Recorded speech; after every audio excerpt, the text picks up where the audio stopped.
if we have to do it. I know. The Bears lost, and you don't really need me to tell you that they did. But here we are, me and Nick, the disappointed parents that you told you'd be home at 10, and it's 12:45, and now we got to have a conversation. So, the Bears lose, going into Arizona. They lose badly. Who played well? Who played poorly? Let's talk about it on this episode of Bear With Us.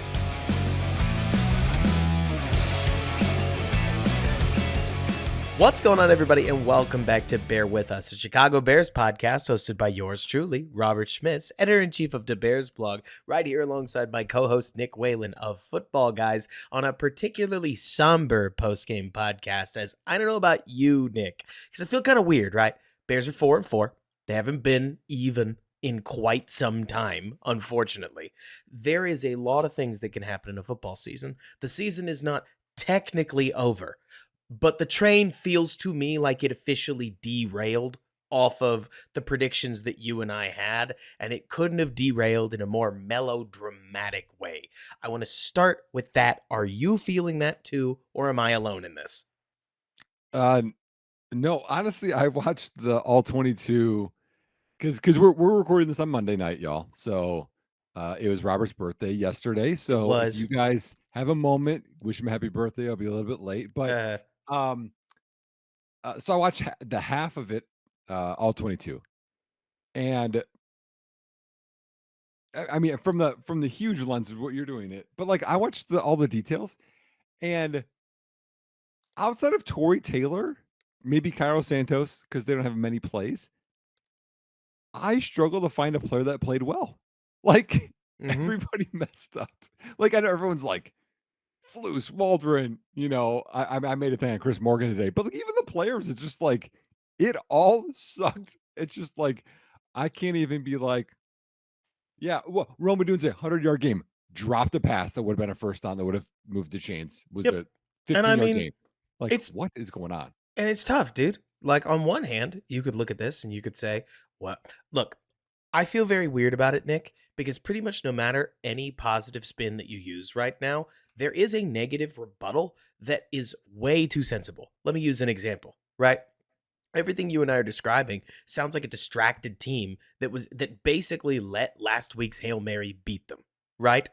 You could argue that's really poor leadership if the team can't turn the page. I mean, it's not long ago that Dan Campbell felt as if he got screwed out of a win in Dallas, and the Lions had to turn the page. And they did that. And look at them now. I mean, we could keep going, right? Where, like you're talking about, I've seen some people that talked about how, well, nobody was hating on Shane Waldron when they were dicing up the commander, not the Commanders. They did not dice up the Commanders, but when they were dicing up the Panthers, the Jaguars, and the Rams. And I'm like, well, yeah. I mean, if you're trying to make me blame Caleb, I would tell you that no, on an objective scale, it's not as if Caleb's playing a phenomenal football, Nick, but we saw this coming. This is a season with a rookie quarterback. If you were planning on consistency from your rookie quarterback, you were already out of your mind. And the Bears' lack of an easy button, while I watch Cade Otton single-handedly dominate one of the best defenses in the NFL right now, is driving me nuts, dude. Yeah. Okay, hold on. Here's what drives me the most nuts about all of this. There's the people that hate this player, hate this coach, whatever, right? Here's the part that just doesn't make sense to me. Okay, just like logical sense to me. You're 4-2, you get a bye week, Right. rest up, extra game plan. And plus, like people will remember the Bears from past years. That's when like they started getting in packages for Caleb, for Justin to run. And it was like, oh, cool. It was like a springboard to a whole nother area of an offense or defense, whatever. The Bears came out of the bye week, these last 2 games, and it looks like they've played 20 straight games and they're tired and no one has slept. There's injuries all over the place. Like they never had a bye week. Like I don't know what happened during the bye week, but they got worse and not by a little bit. They got a lot worse. Like, it doesn't make sense to me. And on top of that, Nick, the offensive line looks like an all-star unit. And by that, just so we're all on the same page, Bears fans, I mean they look like they've never played together before. Like they look as if they met each other a week ago, put in 1 week's worth of practice, and then rolled it out and You just mean like did a what they high could. school all-star team? Because then I'd agree with you. Yes, I'm just talking about Nick. We're looking at. I think sometimes it's easy, Nick. I've seen this a lot where people will basically get tired of talking about the problem with the team, and then they'll just cascade it, right? Where they'll say, "Well, the offensive line's an issue." Well, the offensive line's an issue, and we know that. And then 4 weeks later, they'll say, "Well, Caleb's an issue because he's got to be helping out his offensive line." And it's like I agree, but let's focus on the offensive line. I'm hearing people point out one horrible unit on the team and therefore make it a polls problem because the rest of the roster looks pretty solid, but dadgum, the offensive line looks bad, and Ryan Poles hasn't addressed it yet. And it's like, well, yeah, it's not the offseason. But before I turn this into Poles' defense, normally, Nick, you and I try to be a level-headed podcast. Sometimes Yeah. that means that we skew positive when everybody's vibing negative. Sometimes that means we skew negative when people are vibing positive. I want to be the level-headed person that says that this offensive line play was a complete catastrophe. It was absolutely unacceptable. There's not enough adjectives to describe it without being hyperbolic because, Nick, you're going up against a front that hasn't gotten 15 sacks in 7 or 8 football games. They roll up against you, and Caleb wiggles out of 4 or 5 sacks and only leaves you taking 6. One of my favorite plays that personally, Nick, I thought was emblematic of the game was one of the third downs in the early second half where the Cardinals sent 5 rushers. You're 5 out in pass protection, as it's called. So that's 5 on 5, and 3 Bears players immediately lose. Immediately lose. We're talking 3 runners sprint straight past their linemen. It is unacceptable offensive line play that we're watching in Chicago, and it makes for an embarrassing product to watch, if I can be honest, and a sad product to watch. Yeah. So another step before, I had a one main tweet I put out today because there's enough going out there. I'm like, I'll just put out this thing of what I think is what bothers me the We most. got to get negative Nick. But here's no, I think I'm objective. I just like to not, I don't know, whatever. We all think that we're right. Okay.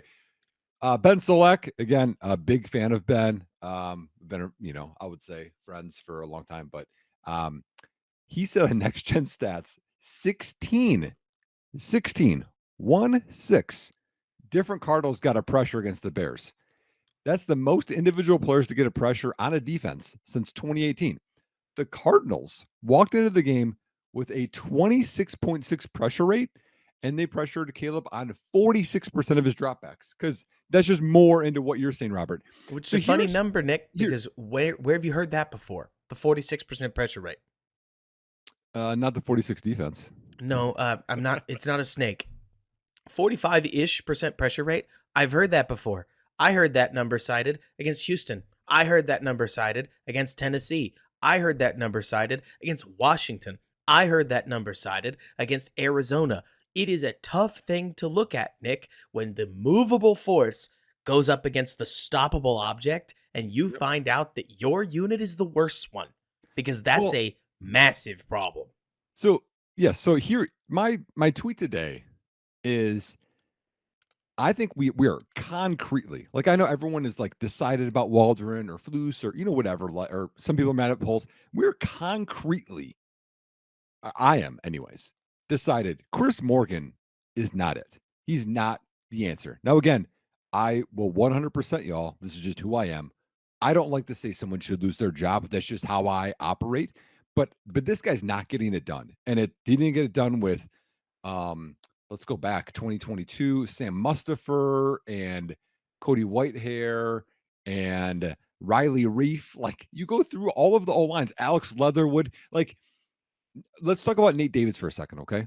Someone that I've been more positive on than probably almost anyone. It hasn't worked out. So someone had to sign off on signing him. I would assume the position coach did, okay? I would assume. But then as a coach, y'all, okay? I've had multiple position groups over the years, mainly quarterbacks, receivers as well, DBs, etc. Everyone in that unit, my responsibility. They have to know the plays, the techniques, what to do if this happens, if this, then this, right? But then also, I have to establish rapport with them. I have to, because you have to handle everybody different. Okay. So they tried Leatherwood out. Remember, right? That was a risk. Mm-hmm. Didn't work out. Okay. So that one didn't develop. Nate Davis brought him in, didn't work out. And everyone's like, oh, it's all on Nate Davis. I don't know. Nate Davis played way better at his last team than he did at this team. Then we go through and Ryan Bates, right? Hasn't been working out. He's been injured. I understand. Coleman Shelton is worse this year than he was last year. Um, I don't know that Darnell Wright is playing like a top 10 pick. I know he's been banged up a little bit, but like you talk about like development, you're supposed to bring players up, make them better. And overall, the O line has been horrendous for 3 years. And it's the core unit around everything. Like everything revolves around the O line working out, pass protection, run game, stability, giving your quarterback time. I mean, everything. And so that's the one thing that I'm just like, because you look at all these other teams, they have injuries. The Rams, key example, they had lost like almost every O lineman. They still lost some games, but made something work. Houston is in shambles over there. They're still moving the ball. We scored 9 points on one of the worst defenses in the NFL. Like it Nick, is at this point concretely unacceptable by the O line coach. Nick, dare I use the franchise that you and I never want to bring up because it's just never Mm. fun, right? No, go ahead. I because they churn out O linemen and develop them like no one else. Green Bay does. And I mean, it's a great reminder, Nick, truly, that so sometimes I think fans will take a person's name. I saw this with Juan Castillo, right? Bears O line coach from a couple years ago, where they basically said, hey, Juan, our line sucks. Please save us, right? And Bears fans said, we'll be fine. We have Juan Castillo coaching the Bears. And people will basically make a savior out of an O line coach. But there is something to it. Like if there's one unit on the team that I believe is more a unit than they are single players playing within themselves, it's the offensive 100%. line.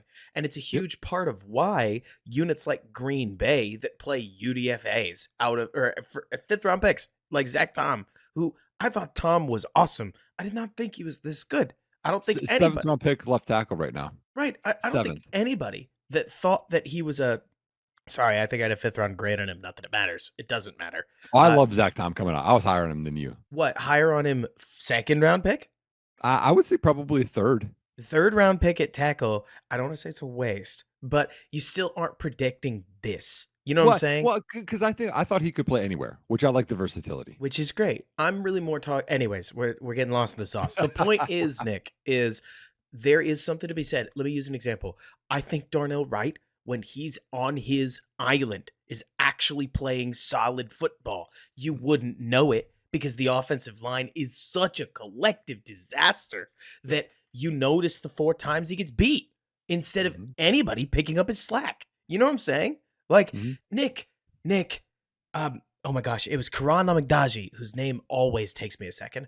He lost an edge against Washington on almost every single snap. And he has the longest arms of any O lineman on the team. I know. And so, first of all, you could make a comment about how Amagdaji did not come ready to play, blah, blah, blah. But I really am more pointing out when one guy loses, Caleb can step up in the pocket and erase the mistake. Darnell Wright's mistakes don't need to be under the microscope the way they are this year, but they are because the entire offensive line is beyond just a revolving door. Dude, it's a screen door. It's an open screen door. It Like is. that. I mean, so y'all, just to think about it. I mean, they should be. They all have different assignments, right? And I know they're going to show blitzers and back them away. Like the defense is playing these games, and they do the stunts, right? And the whole goal is to create openings between O linemen and to get them on different levels. What levels would be like one is maybe a foot or two in front of another O lineman, right? So you create more gaps. I don't understand how they don't know that teams are doing this. Even if they are terrible and they're at least at the same level, there's less penetration to come through. Here's a perfect example of it, everybody. If you watch the all 22 of the Bears defense against Arizona trying to stop the run, they're on different levels. Jervon Dexter, gap shooting through, good for you. They're trapping you and they're going right behind you, and it's a huge hole. Yep.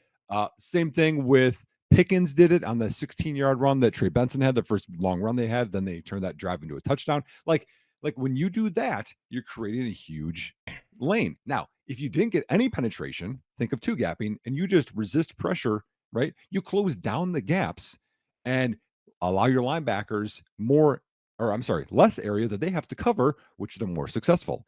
So the Bears on both ends of it, on the O line and D line, are allowing way too many gaps based on what they're doing. And again, you could call that coaching, defensive line, but offensive line is just so continual. And you watch other teams, they'll just at some point figure it out. And Chicago hasn't figured it out since I don't even know, man. You want to go back to the Olin Kreutz days with John Tate and Ruben Brown and Fred Miller? I mean, like I'm trying to find an O line that like was solid. It's been a long time, and so It's been a to me at long this time. point, it's decided. And another thing, Nick, to cascade this, right? You see this with Chris Morgan's offensive line unit, but you also see this, unfortunately, in the route concepts that the Bears are calling, like left, right, and center, and a lot of the run blocking concepts. So look, DeAndre Swift played terribly. I don't know if you've seen it all yet. I almost want to make a video. His decision making, he ran into defenders when there was holes.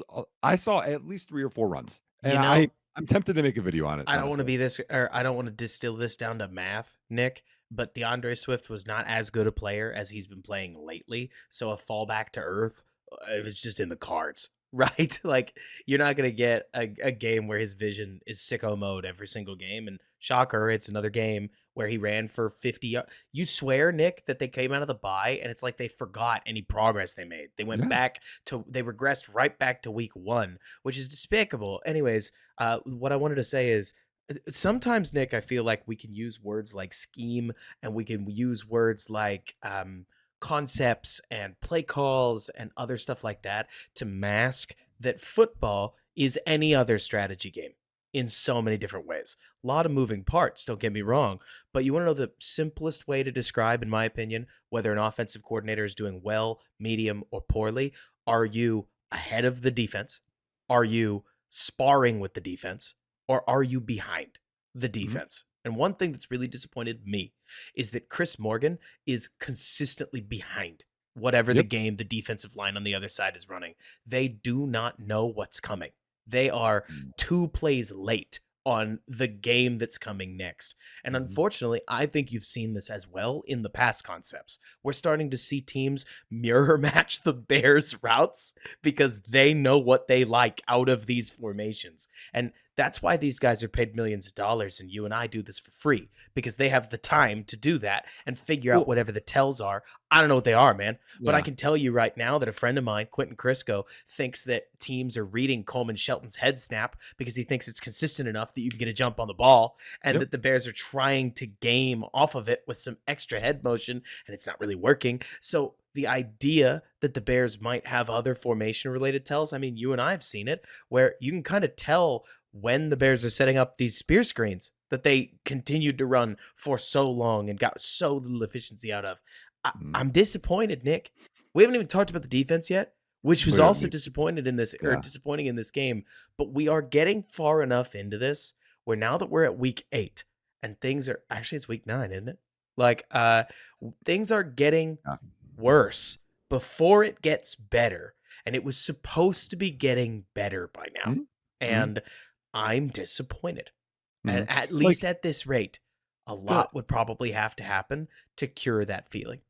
so like with the offense in general, it just seems like when the O line finally creates a pocket and Caleb finally finds the right receiver, which y'all he had multiple like misreads in this game where he Mhm. was a little late or he was a little high. So I mean, so he didn't play perfect. I don't think he played terrible, but I think he didn't play perfect. Okay. Um, he delivers the ball on time and then it's a drop. Or you have a receiver that doesn't get separation. Or you have DJ Moore that decides to go out of bounds and just go to the bench. And if you guys watch and people are like, well, he was injured. Well, this or that. He was out there the next play and he ran up the seam. And I think that's when Roma Dunze caught that deep curl. So It is. like he wasn't injured. It was just I want someone to give a blank, okay? Because I know this is a non-swearing podcast, okay? I want someone to care. That's what I want. Uh, Even if you went out of bounds, realized you can't catch the ball, then I want you to come in and occupy a defender. Someone else can get open. Go over there and just drill somebody to block for Caleb. Like honestly, Caleb cares. He's putting so much effort out. He's putting more effort than anybody. Like we're talking about all these issues because there's always one person that lets down the offense. Caleb is masking a lot of that. I know Justin did some of that too. Caleb, I think, is better at it. Like the one where he's scrambling, he gets near the sideline and then just reverses field. And it's like somebody. Like he can avoid so many people, but things don't match. And here's one question that I have for you, Robert: Mhm, is when you call protections, you call towards the pressure, but mhm, also you want them to slide away from your first read. So like if I'm looking right at a concept, I want them to slide left so it's my blind side. I don't see mhm. it, right? Or vice versa. There's times when those don't match. So one thing I'm wondering about pass protection right now, considering Caleb calls all of it, is if he is miscalling it, or do you think the O line is calling it and messing it up? I don't know. And to be honest with you, Nick, if it is Caleb calling it, can I just jump in front of you and say, yeah, but that's not good enough? Like, we are Mm, not starting Kurt Warner, okay? I had somebody just the other day, it's a listener, that guy 44, if you're listening, know that I mean this completely respectfully, that was comparing Liam Cohen and Shane Waldron. And he was saying, well, yeah, but Baker's running a much cleaner offense. And I'm like, I hope he is. He's making $37 million. He's got mhm. 6 years in the league. Like, there's a point, Nick, and I really believe results like this show that we're getting there, where we can live in the world of and again. It's great that Caleb is able to manage as much as he is at the line of scrimmage and earn the trust that he did from legit NFL or from NFL coaches. Whether or not you think they're legit, they're being paid to be that. That kind of trust is a big thing.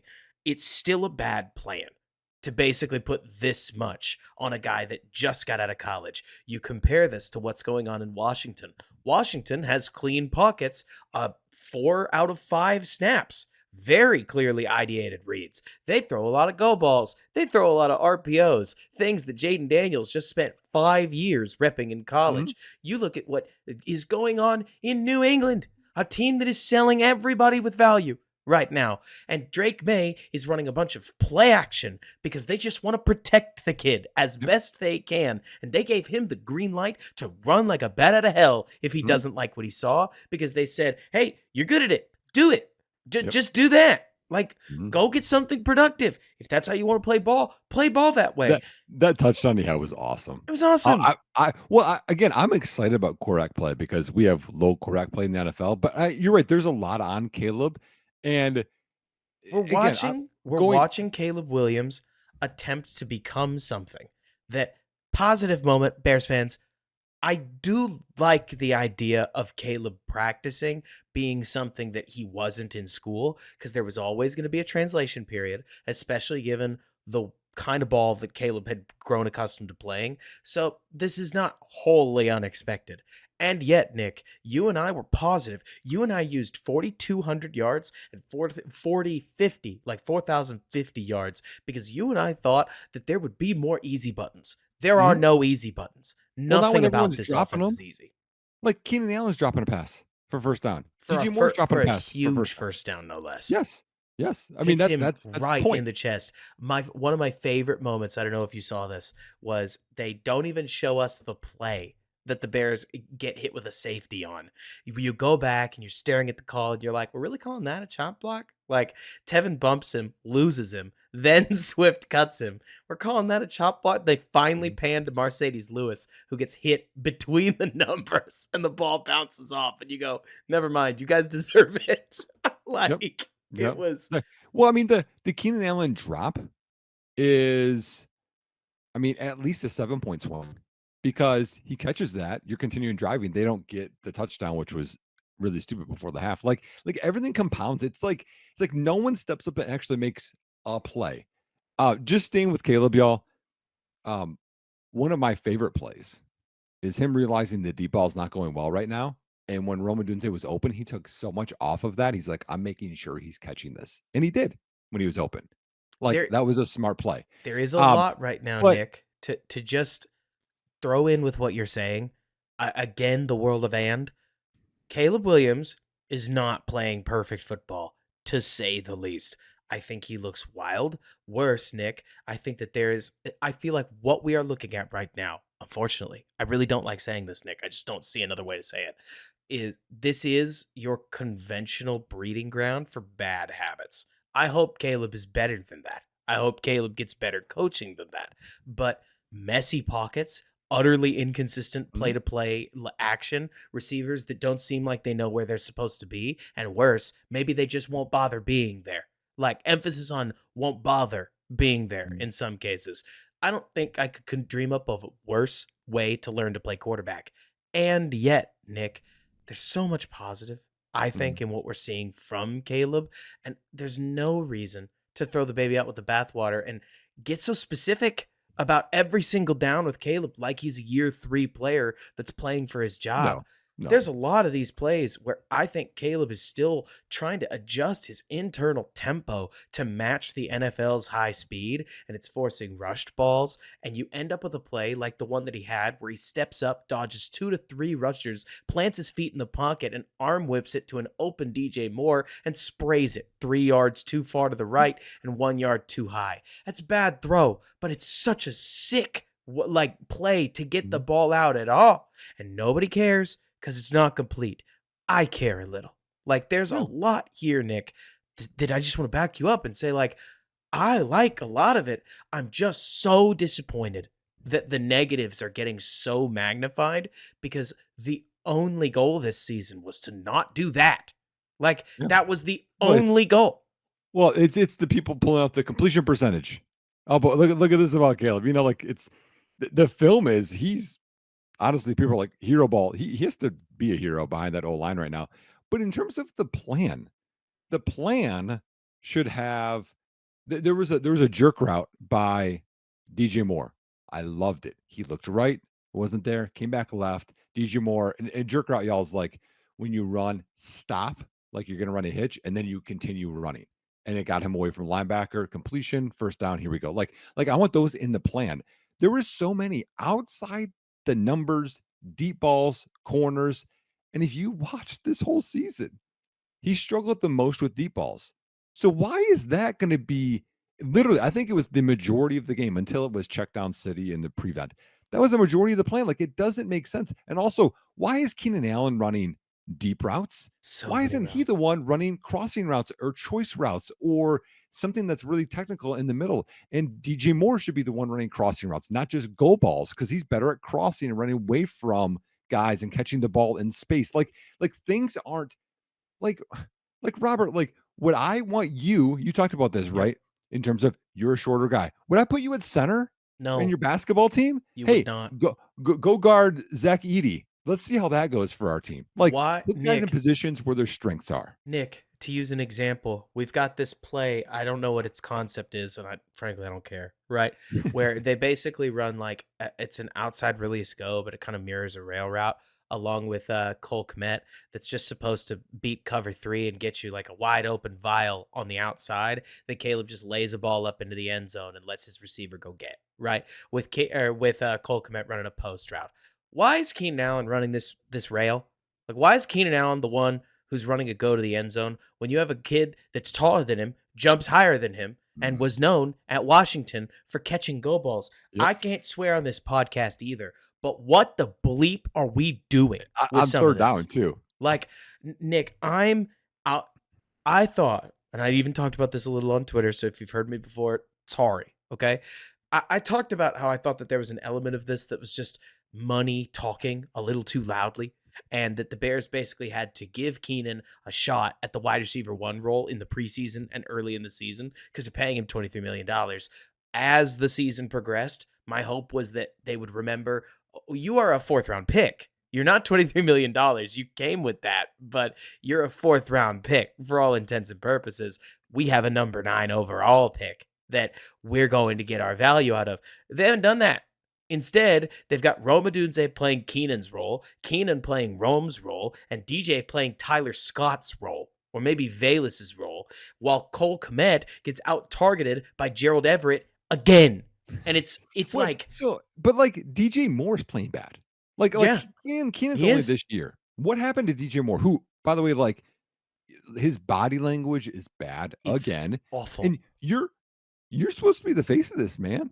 Yeah, the whole, like, the show, Hard Knocks, the schedule release, you're the star. You got paid. This isn't like, they're not paying me, so I'm not gonna go all out." You already got paid. We need you. I see Keenan being way more of a leader and talking to Caleb on the sideline than DJ, and I know people are like, "This is what DJ does."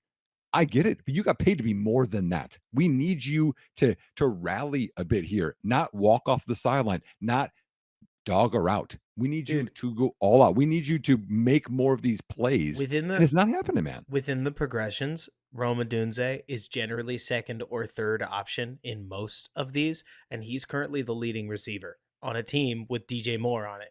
There's something to be said about DJ. You got to own this too. Mhm, You don't get a free easy out. And you know what the sad part is, Nick? We haven't talked about what was most disappointing. Okay, the offense being this bad, I can live with. Not because I like it, but because I'm used to it. The offense, Matt Nagy, the offensive coordinator, got Matt Nagy, the head coach, fired. Been there before. Luke Getzey just got fired in Las Vegas because he was so spectacular in Chicago as yeah. well.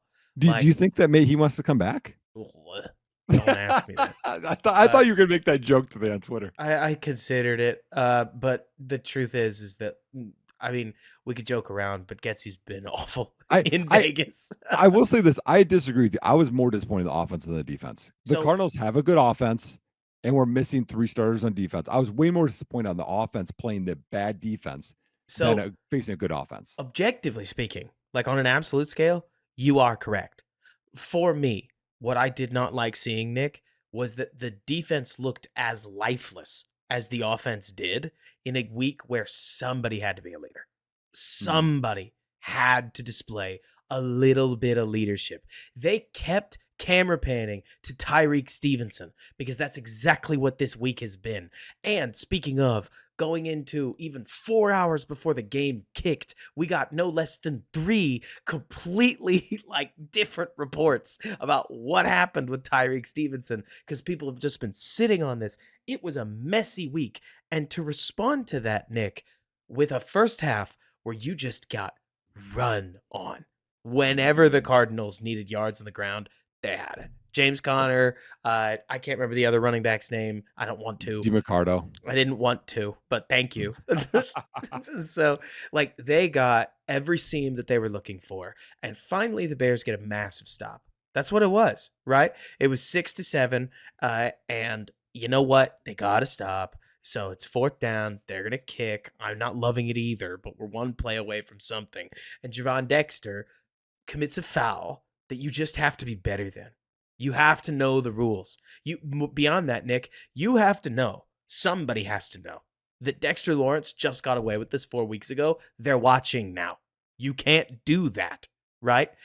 I They thought it was pretty ticky-tack. It's the rule. And they bid him for the foul. The ball moves to the 5. The ball moves into the end zone. The Bears are now down 8.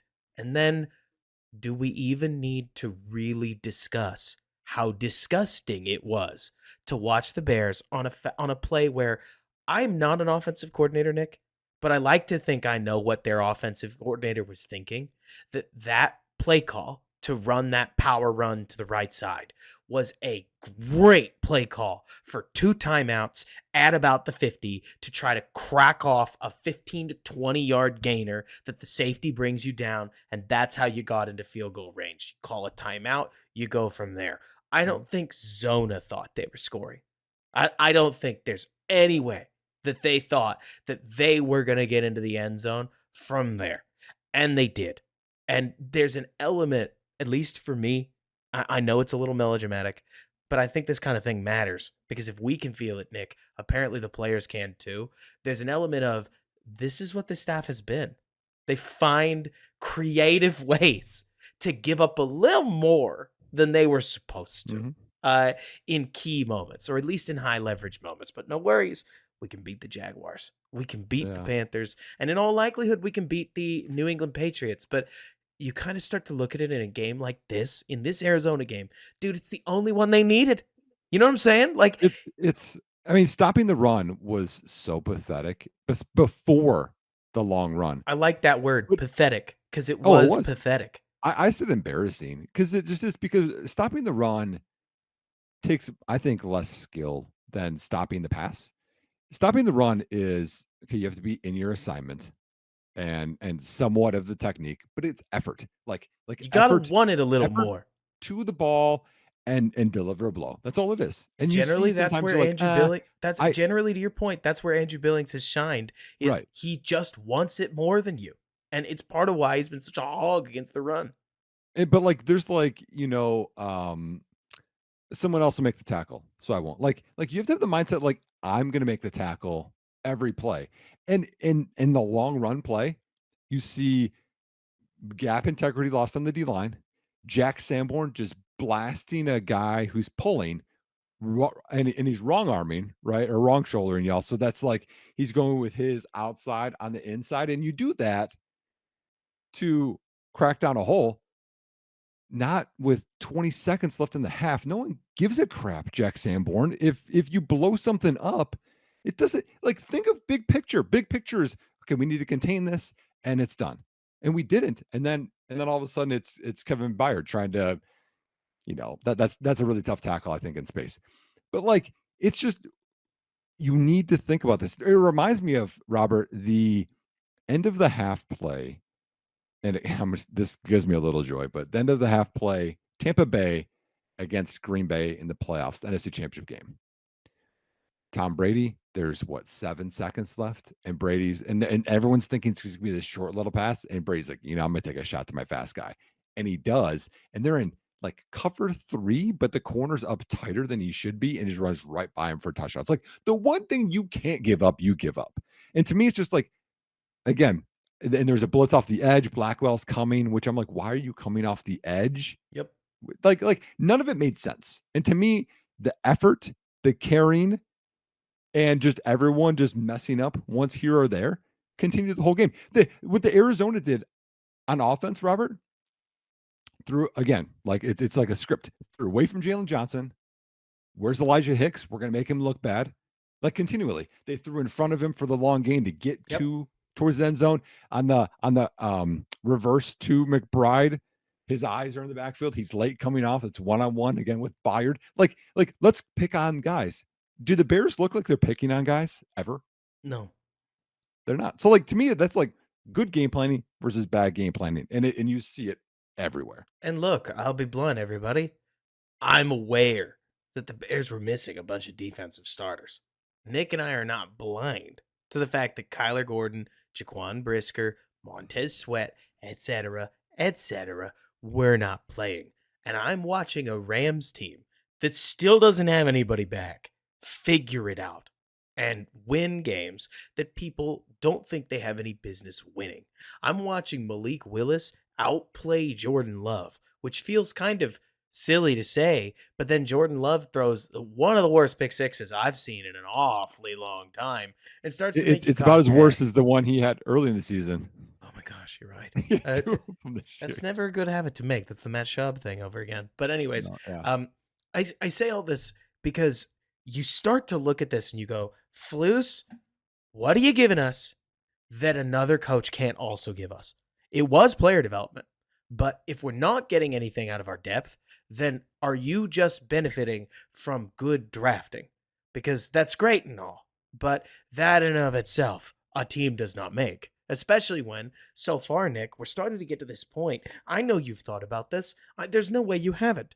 Where if you go down the laundry list of the teams that Matt Eberflus has beaten, the best win you get is last year's win against the Lions. But outside of that, almost every high leverage game against either a good quarterback, a good coach, or both, the Bears found a way to lose it. And plenty of times the circumstances were fairly extenuating. I get that. Like Tyson Bagent coming in for a Justin Fields that had just gotten hurt and losing to Kirk Cousins on a day where Kirk wasn't playing well. I get it. But at some point, Nick, the tape is the tape. Your game or your record is your resume. And the Bears' current resume under Matt Eberflus is quite poor. And that's if we exclude 2022 as a tank season, which I think is doing him a favor. So Mhm. I'm disappointed. I'm very disappointed because I think this team's better than this. I think they're at least good enough to put up a contested game against Arizona instead of a game where Arizona didn't feel the need to play a serious fourth quarter. And looking forward into the division, this Bears team has a lot to prove to get that monkey off their back. Because, dude, when you hear the guy who last told us, I think we got something up our sleeve, tell us, well, we know the score is the score, and we got each other. It's tough to listen to. Yeah. Yeah. I mean, um, it was because we talked about this, like how the season's supposed to go and split these games and how this goes. And I talked about it. I don't know, one of the last episodes. I'm like, hey, we're 9-6 our last 15. You just got embarrassed. But like you didn't get embarrassed by Houston.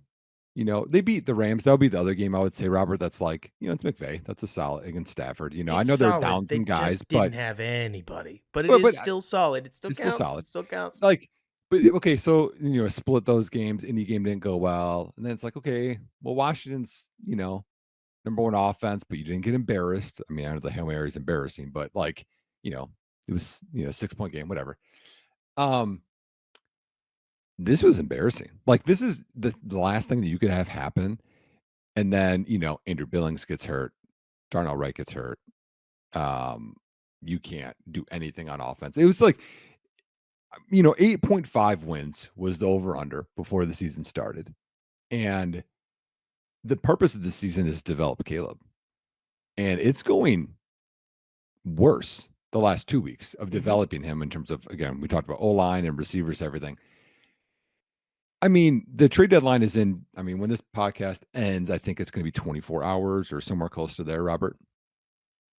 Should we trade Keenan Allen? I He's mean, I at mean, a is he helping develop Caleb? Is it worth keeping him there, or is it worth just maybe getting a pick back? I don't know who's going to take him, to be honest. I'm sure somebody would. He's Keenan Allen. And he's been relatively healthy. I think if you can, look, if it was me, all right, and I may be acting emotional, and I get that.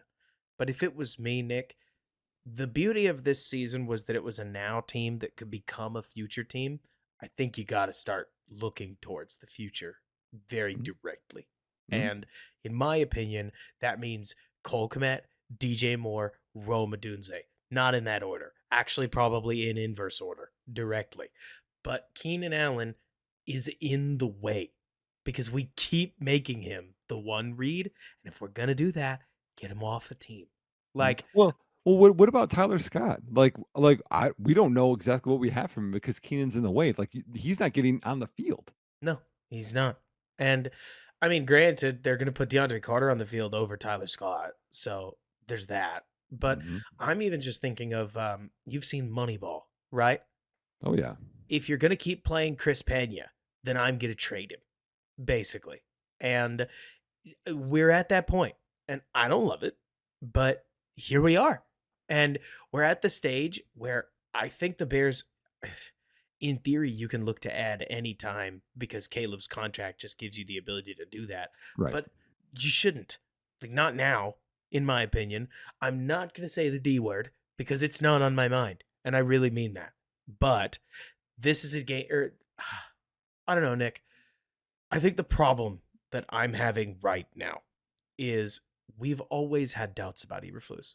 Guys like you and me, we were trying to give Flus a chance. Yep. If we weren't obvious enough, it was implied that we're fairly disappointed with Eberflus compared to even some of the other coaches in the division. And a game like this is one of those games, Nick, where the scariest part is that this looked like what you expected of Eberflus at the Mhm. end of the day. And this is one of those where you go, is this it?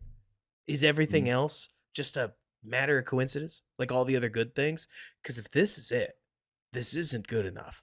No. And I don't I think mean, that we he can. he he didn't even adjust, Robert. Like that's like Nope. normal thing. It's like, okay, let's see the second half. Let's see if we adjust from an embarrassing end of the half. Nope. Nope. No adjustments. Just terrible. 3 and out, and then they just march down the field again. I'm like, okay, like, do they care? I Like mean, that's the other part. it looks ugly. Like, what, at least, especially. It looked to me, Nick, like they really let the Hail Mary beat them, like again, because it already beat them once. And the sad part is, you and I could talk about how this Bears team is better than this. Nick, at some point, the whole reason guys like you and me, actually, to be honest, guys more emotional than us, it's nothing against the emotional guys. The reason they blow their top about the Bears blowing chances earlier in the season is because a clunker like this is inevitable. You and I could pretend like it's embarrassing. Oh, It yeah. does happen. I mean, it doesn't, you don't know when, you don't know why, you Mhm, just know that eventually the Chiefs are going to lose to the Raiders, just mhm, like they did last year. It happens. mhm. I predicted one of them in our season predictions. I was like, "Oh, this game's a loss," just like because one's just gonna happen. One's just going to happen. But Yep, that's why you needed to stop the Hail Mary. That's yep, why you needed to close out the Indy game, is mhm, because you're going to throw a clunker out there, and then the Bears would still be 5-3, maybe even 6-2, and they're not. They are, mhm. in my opinion, as bad a record as they could realistically be against a schedule this easy. Do you think that that is an over exaggeration? No, no, because and then the momentum, y'all. Like the momentum into again, New England game. We'll see how this goes. If they lose this one, that could be the pink slip Monday after that. But then into the tough stretch, and you saw what momentum happened to Seattle, to New Orleans. New Orleans started off 2-0, beat Dallas. Everyone's like, "Oh man, Derek Carr, Rashid Shaheed, like it's gonna happen." Lost 6 straight games. Dennis Allen got his pink slip. Like momentum is a big thing, and also it's like hope, right? Hope, potential, hopium, whatever you want to call it, y'all. Like it's important. But that team that played on Sunday played like they had no hope at all. I can't Like, speak for what you thought, Nick, but to me, the most disappointing part of the game was at the very end. And I'm actually not talking about the Caleb injury. That's its own problem. I think Flus is stupid, but ooh, whatever. I disagree. So, but go with your point. I'll talk Okay, about it. so I hear you. In a game where your guy's getting battered like that, it's a bummer to me to see it end that way. Anyways, the point that I was going to make is, Nick, Caleb has spent the entire game trying to elevate the offense, not always successfully, but he's trying to step up in the pocket to find that throw down field, to extend the play for 8 to 10 seconds, and he's had to throw out of bounds almost the entire game because nobody seems to be bothering to get open, which is Mhm. a separate problem that I don't understand how they're not better at this. But I digress. Then at the end of the game, Nick, what happened? Second to last drive. I know you know, but I'll answer it for you. Caleb apparently had had enough, and he just hit the check down on every single play. Mhm. Almost, in my opinion, like he was giving the game itself a double middle finger. Just like, I'm I am out. If you're not open, I'm not going to bother trying to throw to you. Yep. Like, oh, look at you, not open again, check down 4 yards. Look at that, you're not open again, check down 4 yards. I haven't seen the all 22. I don't know if he's passing up I reads, haven't either. but I haven't got to that part of the game. The so it was here's hard to the part where watch. It was I really hard to disagree. watch. Yeah. Oh yeah. That part's gonna be the worst part. Here's where I disagree with you, and I know a lot of people are mad. So leaving him in the game. I mean, you could argue you could have pulled him with 3 drives left, You right? could have. I mean, so like to me, there's no difference when you look at the Washington game and you look at the first half. Sorry, what 2/3 of this game up until some of those moments. The offense is terrible. And so to me, in my mind, okay, coach hat on, right? Okay, things have sucked. We're going to lose this game. Let's try to work on some different concepts, some different things, some different packages, some different whatever to either one, get momentum or be like, oh, hey, cool, this works. Let's work off of this moving forward. That's why I think you do that because we have such negative energy on stuff that you could get some positives out of it. The only negative, well, sorry, two negatives. One is incompletion, incompletion, incompletion, or a pick six, or something like that, which would hurt confidence, and an injury. If Caleb doesn't get injured, I don't think it really matters a whole lot because you're like, okay, well, cool. He got these check downs. Maybe put Tyler Scott in the game. See if he cares enough to run and put a ton of effort in. They go, okay, maybe we're gonna get this guy rolled. Like to me, that's what I think the purpose of that is. I don't know if they did that, but I'm saying in my mind, that's what I would do because I know there's an injury part of this, but the whole purpose of this season, I think, is to develop Caleb, and you still had an opportunity in front of a live defense to do that. I mean, I get it. Like, the truth is, when it comes to the Caleb injury thing, dude, I'm just mad, right?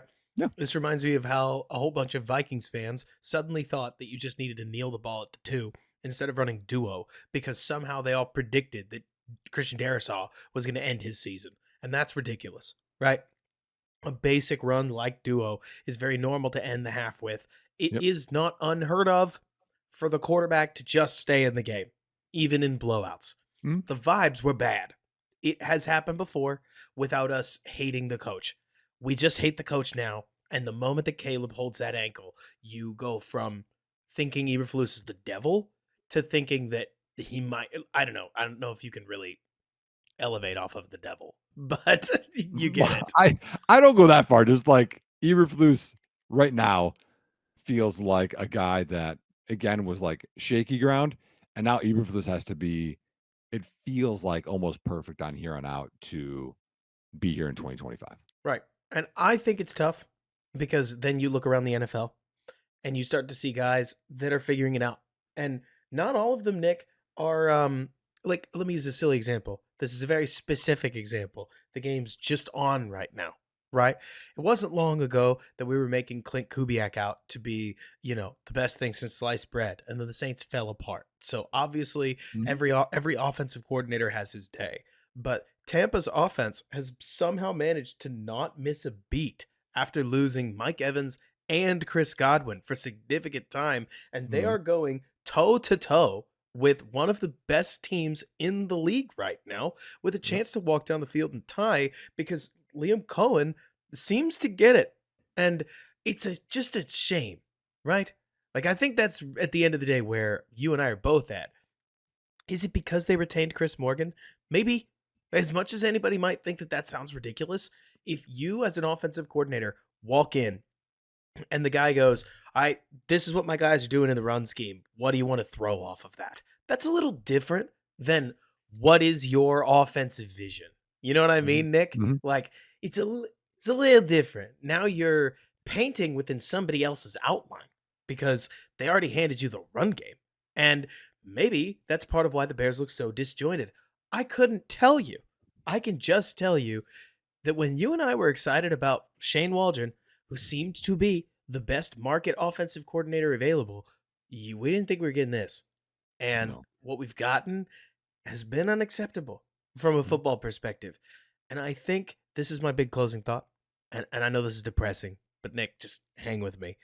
My biggest frustration is that I feel squarely in the same cycle that I've now gone through 3 to 4 times ceaselessly because the Bears didn't move on from the head coach any earlier than they absolutely had to, which you and I both thought it probably should have been over last offseason. It wasn't. Here we are. The Right. new offensive coordinator didn't fix anything. Just like how Bill Lazor didn't save the Bears offense. Just like how the guy who replaced Mel Tucker didn't save Trestman's defense. Just Mhm.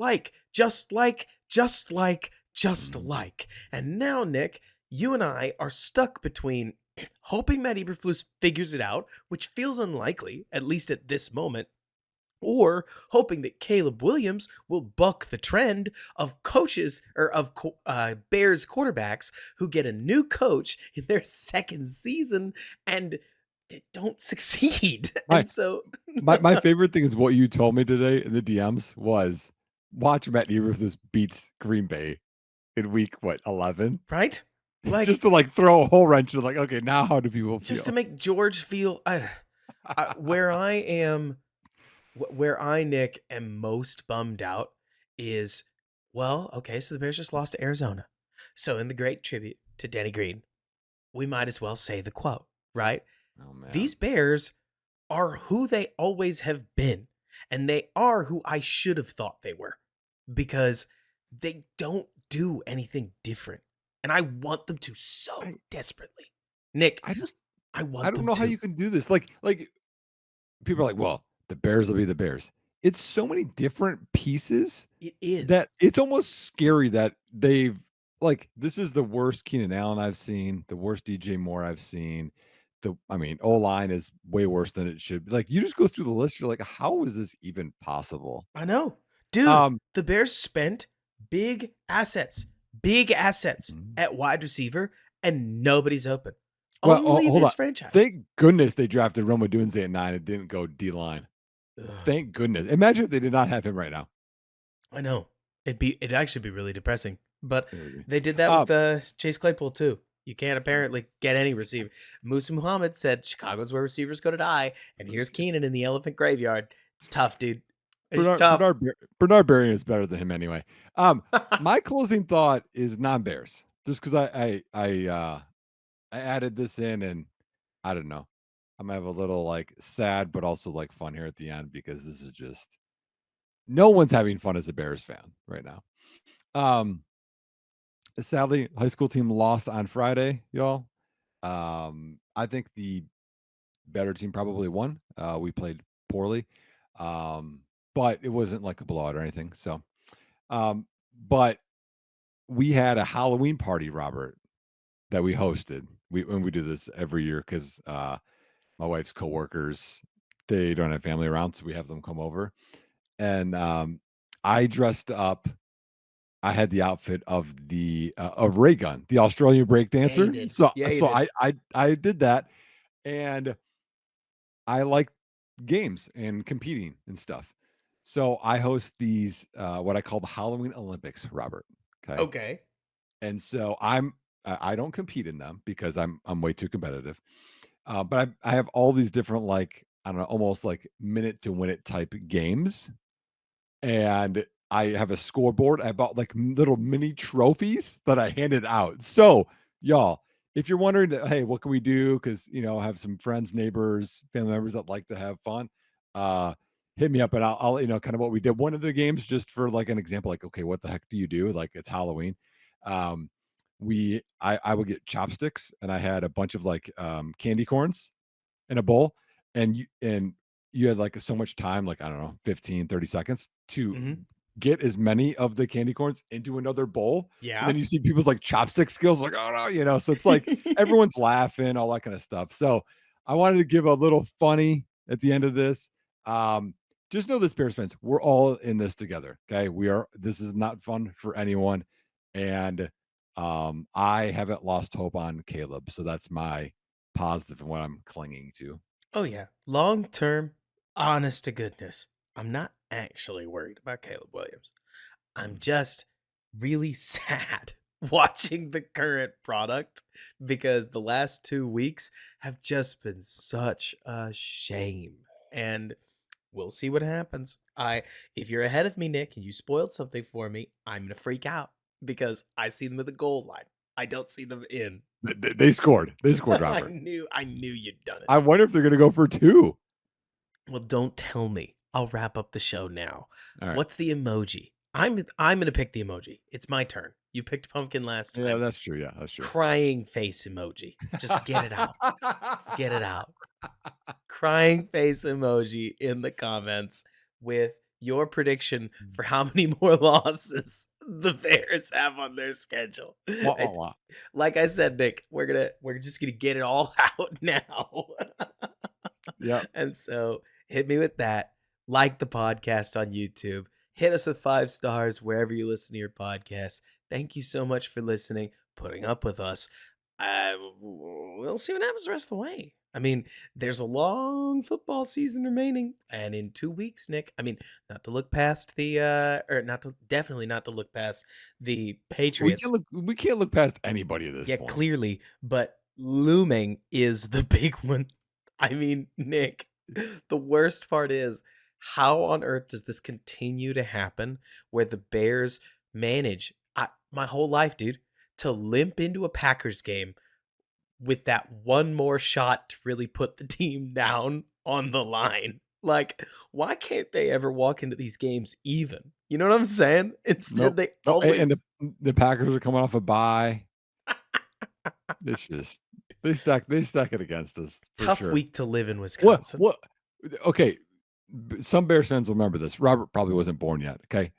I remember specifically, like vividly, 1993 Chicago Bears intercepting Brett Favre and like burying him. I was like, man, this is awesome. And then like after that year, it's just been miserable for the next like 20 years. Oh, no, Tough. sorry, 30 years. 30 years, dude. 5 years straight, haven't beaten them. So I'm going to be in New England for the game. I will let everybody know now that these delayed post games have been an accident, but this one's going to be on purpose because I will be catching a flight home. It's all same day. So I it'll didn't know you be, were going. I, Are you going with anybody? my family. My dad was like, "You want to go?" And I was like, "Yes." And so I this happened 2 weeks ago, so it's news to me too. Uh, Okay. I'm gonna pretend like that one's my birthday game instead of this last one, which was on my birthday, and I had my family over for that one, and it was. I guess I asked a little too clearly for the Bears to be honest on my birthday. But now we know your birthday might be a curse. So this is good. I'll go into predictions next year. Just, Now we know. when Now we is know. Robert's birthday? Perfect. Thank you guys so much for listening. Rate us. Enjoy it. Bear with or bear down. And thanks so much for bearing with us.